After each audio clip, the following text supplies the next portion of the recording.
내가 묻은 신발이 바래져도 backpacker 우리는 backpacker 출발은 언제나 겁없이 시작부터 맨발 내 눈에 싹 다 basic.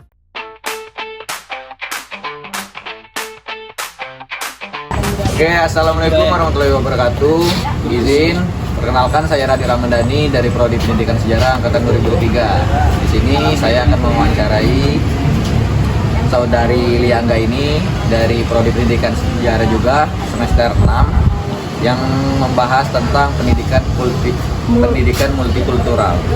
Izinnya Kak, kami ingin menanyakan yaitu yang pertama, gimana penerapan pendidikan multikultural di Universitas Jambi selama kakak menjalani perkuliahan di 6 semester ini? Baik, jadi selama saya menjalani perkuliahan selama 6 semester ini, kayaknya kita semua aminkan bersama lah bahwasannya kan di Universitas Jambi ini bukan cuma ada satu suku, tapi kan ada banyak sekali suku, mulai dari suku Sunda, suku Jawa, suku Batak, suku Minang, dan lain sebagainya. Berarti kan ini udah salah satu bentuk multikultural yang ada di Universitas Jambi. Nah, bagaimana penerapan multikultural di Universitas Jambi ini sendiri ya terlihat dari bagaimana implementasi penerimaan mahasiswanya yang tidak memandang suku manapun dari mahasiswa, tidak diskriminasi terhadap suku mana saja, jadi tetap menerima dengan terbuka suku apa saja yang mau masuk ke Universitas Jambi. Artinya penerapan dari multikultural itu sendiri sudah terjalankan dengan baik dan juga sudah jelas lah di Universitas Jambi. Berarti dapat disimpulin sudah merasakan arti keberagaman lah. Betul. Masuk ke pertanyaan kedua, ini berbau dari diskriminatif karena yang kita tahu pendidikan multikultural tidak jauh dari diskriminatif. Nah, kakak sendiri pribadi pernah nggak mendapat perlakuan diskriminatif selama perkuliahan di sini kan? Kalau untuk perilaku diskriminatif selama perkuliahan di sini, saya rasa saya nggak pernah mendapatkan perilaku diskriminatif tersebut ya. Cuman kan namanya mahasiswa, kadang ada saling bercandanya, ngejek-ngejek suku, misal kayak Sunda nih naon atau Jawa yang gitu kan. Nah, kalau hal-hal kayak gitu kan sebenarnya ya nggak bisa juga dibiasakan di dalam masyarakat, karena itu kan salah satu bentuk diskriminasi juga kalau ada yang mudah tersinggung kan. Cuman saya rasa kalau untuk diri saya sendiri selama perkuliahan di sini nggak pernah sih mengalami diskriminasi. Belum mengalami secara langsung tuh nggak pernah ya? Nggak ya, cuman kayak bercanda aja. Oke, ini mungkin pertanyaan terakhir Kak ya.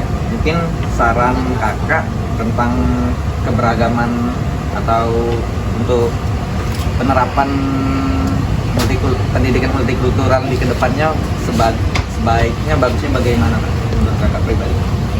Kalau menurut saya pribadi mungkin karena kita udah hidupnya beragam dari dulu ya, maksudnya masyarakat Indonesia ini kan memang terkenal multikultural, udah terkenal masyarakatnya majemuk, banyak suku, banyak agama segala macamnya jadi satu di Indonesia itu kan. Jadi mungkin untuk penerapannya ya kita lebih saling menghormati aja, saling menghargai. Kadang kan kita masih banyak temui ada yang kurang suka sama agama satu ini, ada yang kurang suka dengan suku satu ini. Nah, mungkin cara ataupun saran dari saya sendiri adalah bagaimana kita berusaha untuk menghargai perbedaan tersebut, menghormati, dan ya turut andil lah terhadap misalnya ada komunitas-komunitas yang tujuannya adalah untuk merangkul semua suku ataupun semua ras di Indonesia. Nah, ya mungkin kita bisa ikut andil dalam gerakan-gerakan sosial tersebut. Jadi mungkin itu 3 pertanyaan itu aja Kak yang kami mau tanyakan seputar pendidikan multikultural ya, diskriminatif dan keberagaman Kak. Terima kasih atas waktunya. Mohon maaf Kak apabila ada salah kata dari panjang kami atau kata yang tidak mengenakan, kami mohon terima kasih. Mungkin sekian wawancara, akan tutup. Assalamualaikum warahmatullahi wabarakatuh. Assalamualaikum warahmatullahi wabarakatuh. Perkenalkan, nama saya Risma Amelia dengan NIM A1A22356. Di sini saya akan Bang boleh perkenalkan diri dulu. Perkenalkan, nama saya Alta dari Prodi Agroteknologi. Di sini saya ada 3 pertanyaan tentang pendidikan multikultural yang ada di Universitas Jambi. Nah, pertanyaan pertama yaitu gimana sih pendidikan multikultural yang diterapkan di Universitas Jambi ini setahu Abang? Pengetahuan saya pribadi, pendidikan multikultural itu ya seperti ras, budaya, dan juga seni budaya. Baik, untuk pertanyaan selanjutnya, apakah Abang pernah mendapatkan perlakuan diskriminasi? Perlakuan diskriminasi mungkin tidak terjadi pada saya, tapi mungkin terjadi pada teman dekat saya, seperti perlakuan verbal dan juga dari perlakuan fisik ya. Terus, apakah ada saran tentang gimana sih keberagaman yang ada di Unjani untuk kedepannya? Ya, untuk saran sih dari saya ya terutama untuk menjaga hubungan dari pertemanan dan juga solidaritas gitu. Seperti agroteknologi yang solidnya itu ya satu fakultas mungkin tahu lah ya agro gimana. Oke, izin bang, kami di sini mau ini menanyakan, nggak banyak, itu cuma 3 pertanyaan yang berhubungan dengan lebih tepatnya pendidikan multikultural atau keberagaman yang ada di Indonesia.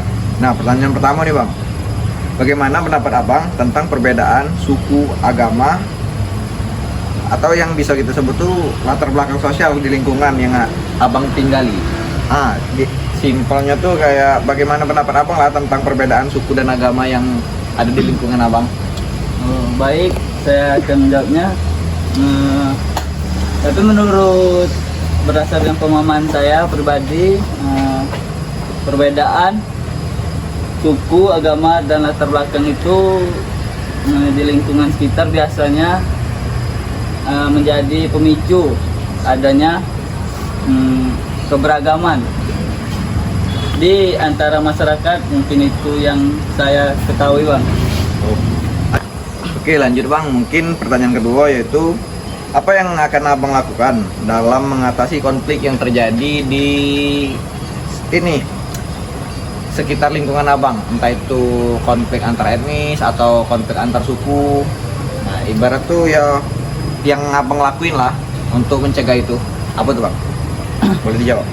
Biasanya cara yang biasa saya lakukan tuh untuk mengatasi konflik antar etnis itu biasanya dengan saling menghargai antar ras, agama, dan lain-lainnya.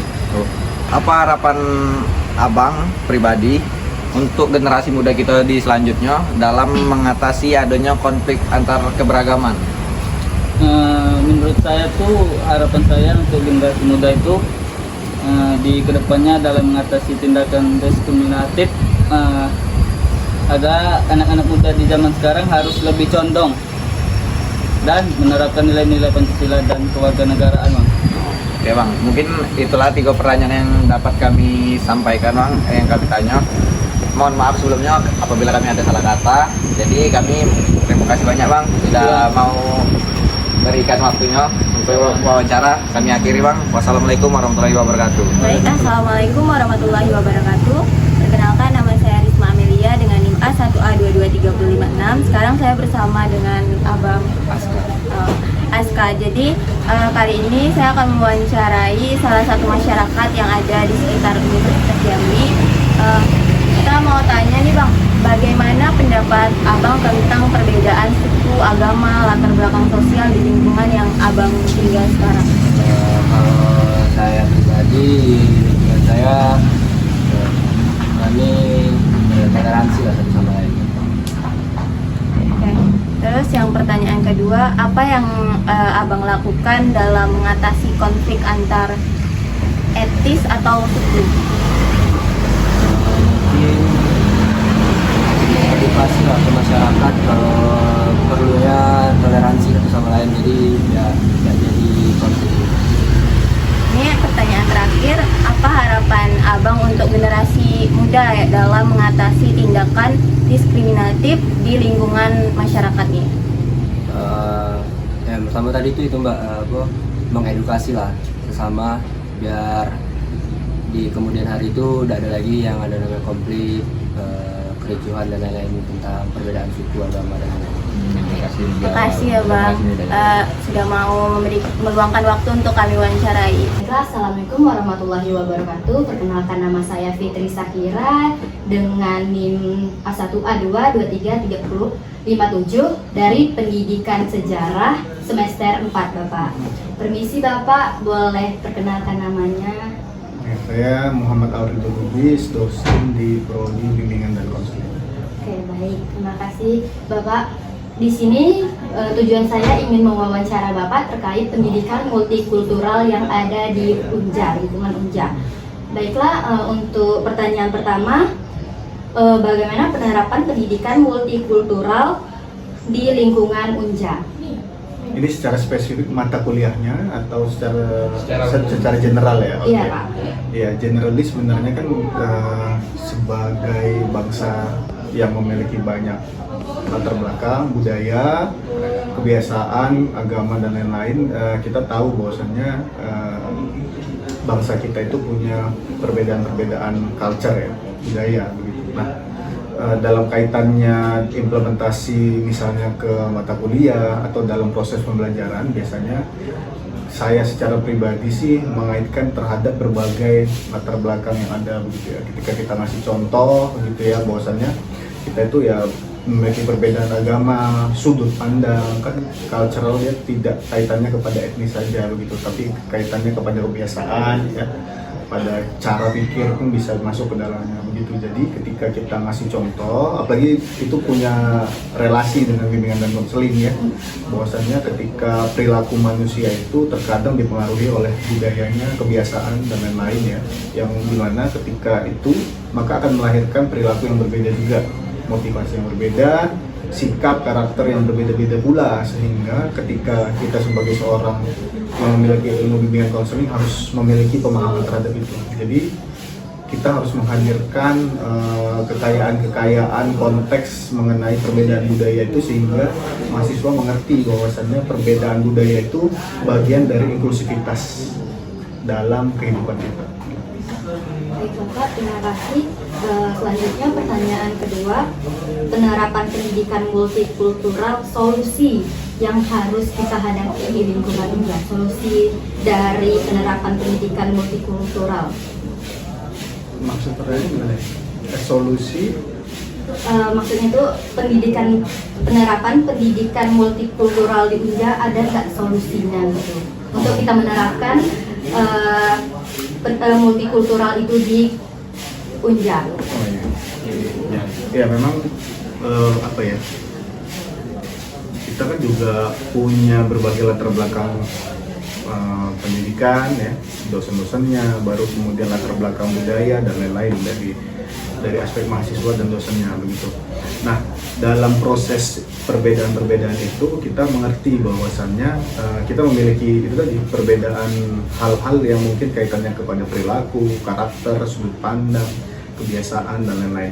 Ketika dikaitkan bagaimana sih implementasinya dalam dunia proses pembelajaran ya, misalnya di dalam kelas ataupun di luar kelas, kita ketika memberikan kuliah, ketika dalam proses pembelajaran tuh kita minta mahasiswa itu hadir ketika mereka diminta turun ke lapangan seperti teman-teman ya, diminta tidak hanya secara eksklusif ada di prodi PKN misalnya. Teman-teman tuh diminta untuk hadir di prodi-prodi yang lain agar mendapatkan sudut pandang pembelajaran mungkin ya dari dosen-dosen yang lain begitu. Termasuk di dalamnya misalnya tadi kita menghadirkan contoh-contoh ya, karena diversity ya, kita kan keragaman gitu ya. Nah, dalam proses itu kan kita berupaya agar inklusivitas dalam kehidupan kita itu terjadi gitu. Makanya menghadirkan menghadirkan contoh-contoh dalam kondisi yang real itu penting begitu. Ya, seperti misalnya nih, contohnya aja ya, misalnya kita tahu ya di Jambi itu relatif agamanya itu 90% mungkin muslim. Iya, muslim. Ya, gitu. Terus kemudian ada sebagian kecil yang non-muslim, misalnya Kristen, Buddha dan lain-lain gitu. Nah, dalam kaitan kepada itu kita harus hadir misalnya cara makan ya. Mungkin dari sederhana tuh cara makan dan lain-lain.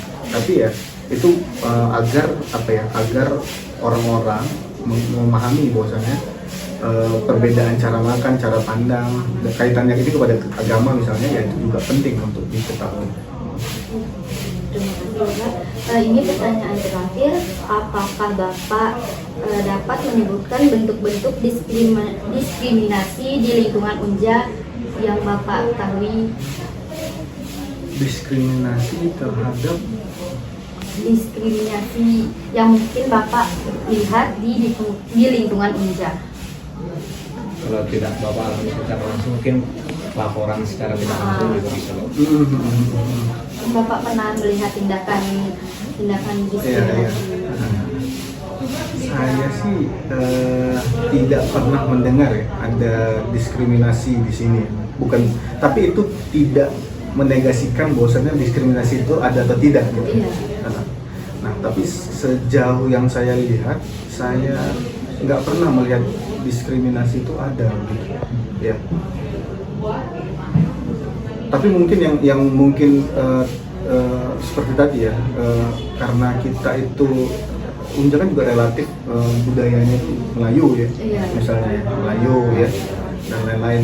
Mungkin yang sebenarnya bukan diskriminasi, tapi penggunaan istilah-istilah dalam ketika di perkuliahan bukan berarti itu salah gitu ya. Itu nggak salah. Dalam proses untuk perkuliahan mungkin kata-kata yang digunakan itu akan membuat seseorang tuh lebih nyata ketika mengabstraksikan pikirannya. Tapi ketika dalam konteks misalnya ada mahasiswa yang latar belakang budaya yang berbeda, saya juga dosen kan orang Batak. Iya. Nah, jadi bukan saya anggap itu diskriminasi, tapi mungkin kita bisa berpikir ulang ketika kita menggunakan istilah-istilah dalam ranah pendidikan. Kita bisa terbuka menggunakan kesatuan bahasa kita, bahasa Indonesia. Iya. Itu saja Bapak, terima kasih atas kesempatan dan luangkan waktunya untuk kami. Kami ucapkan terima kasih. Wassalamualaikum warahmatullahi wabarakatuh.